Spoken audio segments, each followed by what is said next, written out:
एक ऐसा रहस्यमय केस जिसमें पुलिस भी चकरा गई।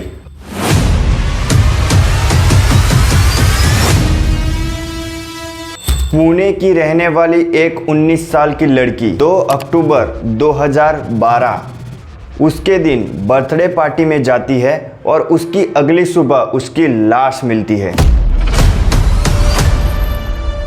पोस्टमार्टम रिपोर्ट कहती है शरीर में शराब की ओवरडोज और उसके शरीर में एक मर्द का दिल है। फिर डीएनए टेस्ट होता है उन 17 लोगों का जो पार्टी में मौजूद थे, लेकिन उनमें से कोई भी गुनहगार नहीं निकला।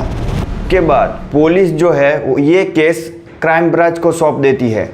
फिर ये केस क्राइम ब्रांच सीबीआई को दे देती है। आज का ये वीडियो एक सिर्फ मौत नहीं लेकिन रहस्यमय है। इंडिया का सबसे मर्डर मिस्ट्री सनम हसन मर्डर केस।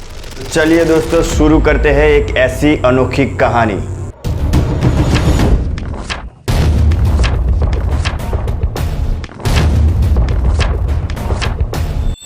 ये कहानी की शुरुआत होती है महाराष्ट्र के पुणे में रहने वाली एक 19 साल की लड़की सनम हसन। ये लड़की पुणे में रहकर अपने फैशन डिजाइनिंग का कोर्स कर रही थी। ये सेकेंड ईयर की स्टूडेंट थी। इस लड़की का बाकी का परिवार जो था वो मुंबई में रहा करता था। परिवार में माता पिता और एक बड़ा भाई था। देखा जाए तो परिवार के पास पैसे की कोई कमी नहीं थी, लेकिन उसके बावजूद भी सनम हसन जो थी वो अपने पैरों पर खड़ी होना चाहती थी। इसीलिए वो मुंबई से पुणे आ गई थी। यहाँ पर रहते रहते वो अपनी पढ़ाई भी कंप्लीट कर रही थी, साथ ही वो पार्ट टाइम जॉब भी करती थी। मुंबई के एक फिनिक्स कॉम्प्लेक्स में एक जाना माना एल्डो का शोरूम था। यहाँ पर जॉब करके पैसे भी कमाती थी। साथ ही में एक फुटबॉल प्लेयर भी थी। देखा जाए तो सनम हसन हर फील्ड में बहुत ही अच्छा कर रही थी। इसके माता पिता भी इससे बहुत खुश थे और वो अक्सर अपनी बेटी से मिलने भी आया करते थे। सनम हसन के बहुत सारे दोस्त भी बन गए थे और जो वो जिस कॉलेज में पढ़ती थी वहाँ पर भी बहुत सारे दोस्त थे। जहाँ पर जॉब कर रही थी एल्डो के शोरूम में भी बहुत दोस्त बन गए थे। उसके बाद दिन आता है 2 अक्टूबर 2012। सनम हसन का बर्थडे था, जिसकी वजह से उसके माता पिता मुंबई से पुणे आते हैं और हसन के साथ पूरा दिन घूमते फिरते हैं, होटल में खाना खाते हैं।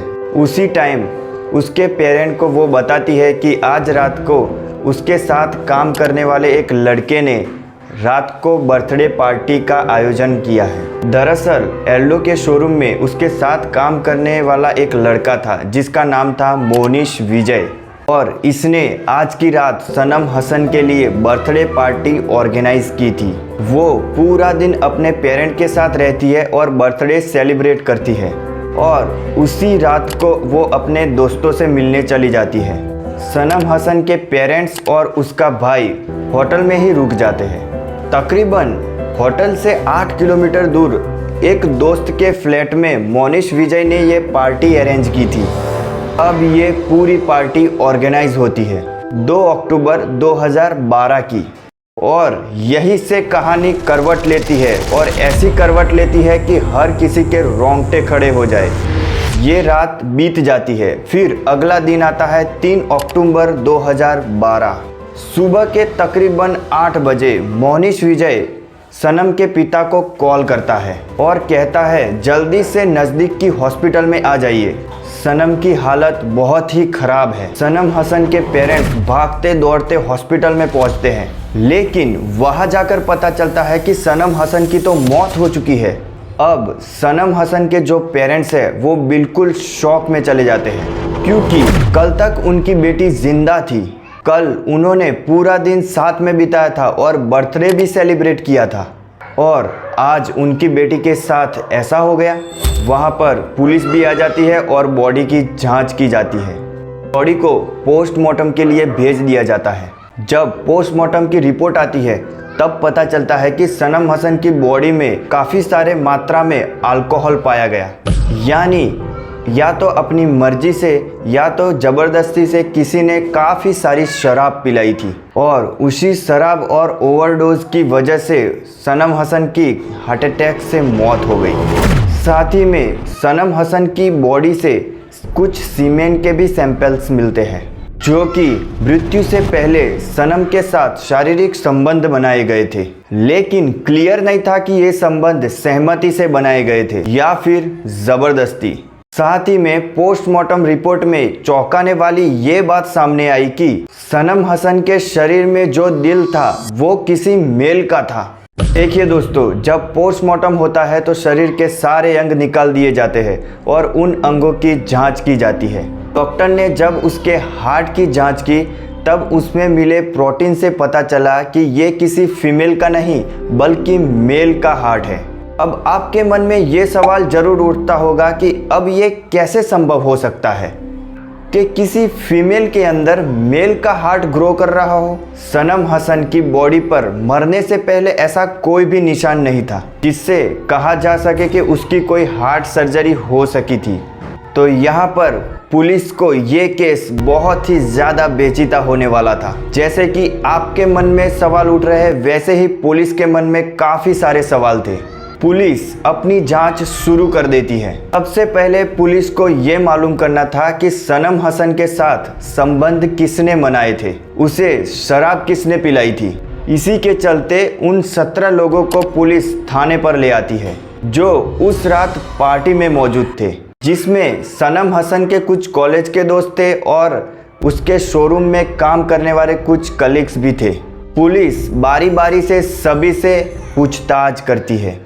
सबका डीएनए सैंपल लिया जाता है। सनम हसन के बॉडी से जो सीमेंस मिले थे उसके साथ डीएनए मैच किए जाते हैं, लेकिन सबसे चौंकाने वाली बात यह है कि उन 17 में से किसी का भी डीएनए मैच नहीं होता है और ना ही मोहनिश विजय का डीएनए मैच होता है जो सनम हसन के बहुत करीबी दोस्त था।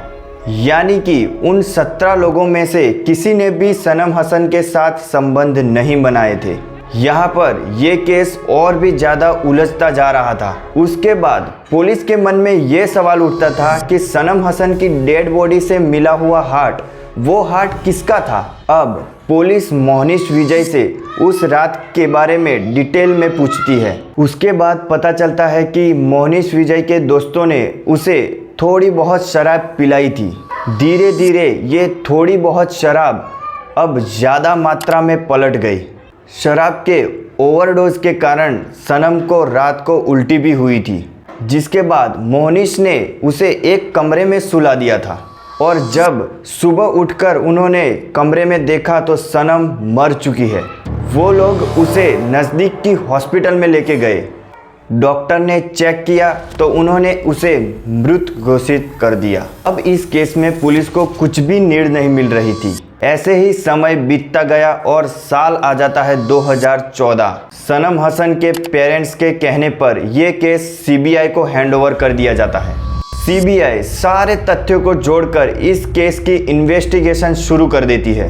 सबसे पहले उन 17 लोगों का बयान लिया जाता है जो उस पार्टी में मौजूद थे। सबके डीएनए सैंपल को डीपली चेक किया जाता है, लेकिन फिर भी सीबीआई के हाथ में कुछ भी नहीं आता और सीबीआई के मन में भी ये सवाल खड़ा हो गया कि आखिर में सनम हसन के बॉडी से ये मेल का हार्ट कैसे मिल गया। सबसे पहले इसी की जांच की जाती है तो पता चलता है कि जब सनम हसन की डेड बॉडी का पोस्टमार्टम चल रहा था, वहाँ पर उसके अलावा 4 और बॉडी मौजूद थी जिनका पोस्टमार्टम हुआ था और नियम के अनुसार पोस्टमार्टम करते हुए वीडियोग्राफी करना बहुत ज़रूरी है। लेकिन उस समय मेडिकल स्टाफ ने किसी भी पोस्टमार्टम का वीडियोग्राफी नहीं किया था।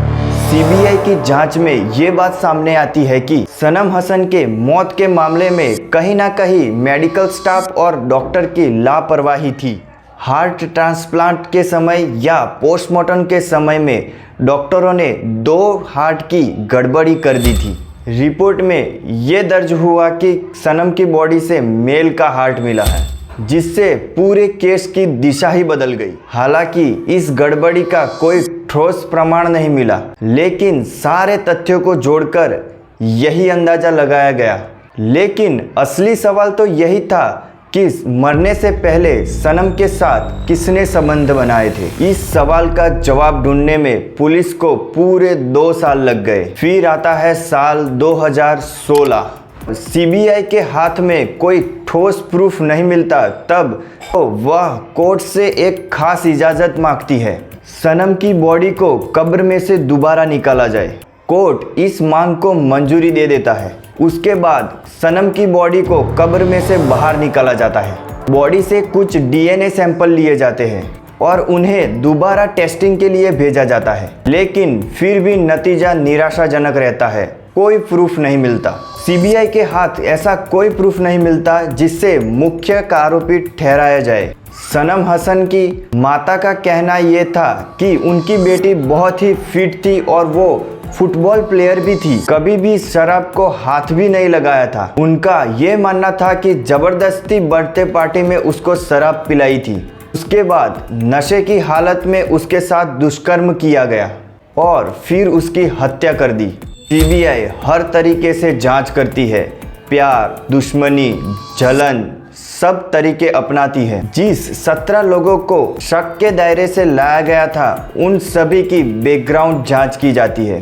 पड़ोसियों से लेकर कॉलेज के स्टूडेंट, स्टाफ, सबसे जांच की जाती है, लेकिन सबसे पूछताछ करने के बाद भी सीबीआई के हाथ खाली रह जाते हैं। ये मामला भारत के ऐसे ऐतिहासिक मामलों में से एक केस है जो सुलझा हुआ पर अनसुलझा रह जाता है। जांच की इतनी सारी प्रक्रिया के बाद भी इस केस का कोई भी सबूत नहीं मिला, इससे किसी एक इंसान को दोषी ठहराया जा सके। आज भी ये केस पेंडिंग की लिस्ट में है। ये हत्या थी या नेचुरल डेथ थी, इसका कंक्लूजन कोई भी नहीं निकला। सीबीआई की रिपोर्ट तो निष्कर्ष तक नहीं पहुंची, लेकिन ये कहानी हमें एक बहुत बड़ा सबक जरूर देती है। अगर आपके घर में बच्चे हैं, बेटी या बेटा, और आपसे दूर पढ़ाई करते हैं, तो उनकी हर एक एक्टिविटी पे ध्यान रखें और देखिए कि वो किस माहौल में रह रहे हैं, किसके साथ उठते बैठते हैं, कहाँ जाते हैं और क्या करते हैं। और अपने बच्चों से ऐसे रिश्ता बनाए कि किसी भी बात को बिना डरे आपसे कह सके, बात कर सके। अब ये कहानी आपने सुनी, तो अब सवाल ये है कि आपको ये केस पर क्या नज़रिया है। अगर आपको ये वीडियो अच्छा लगा हो तो लाइक करें, शेयर करें और सब्सक्राइब करना ना भूलें। जय हिंद, जय भारत।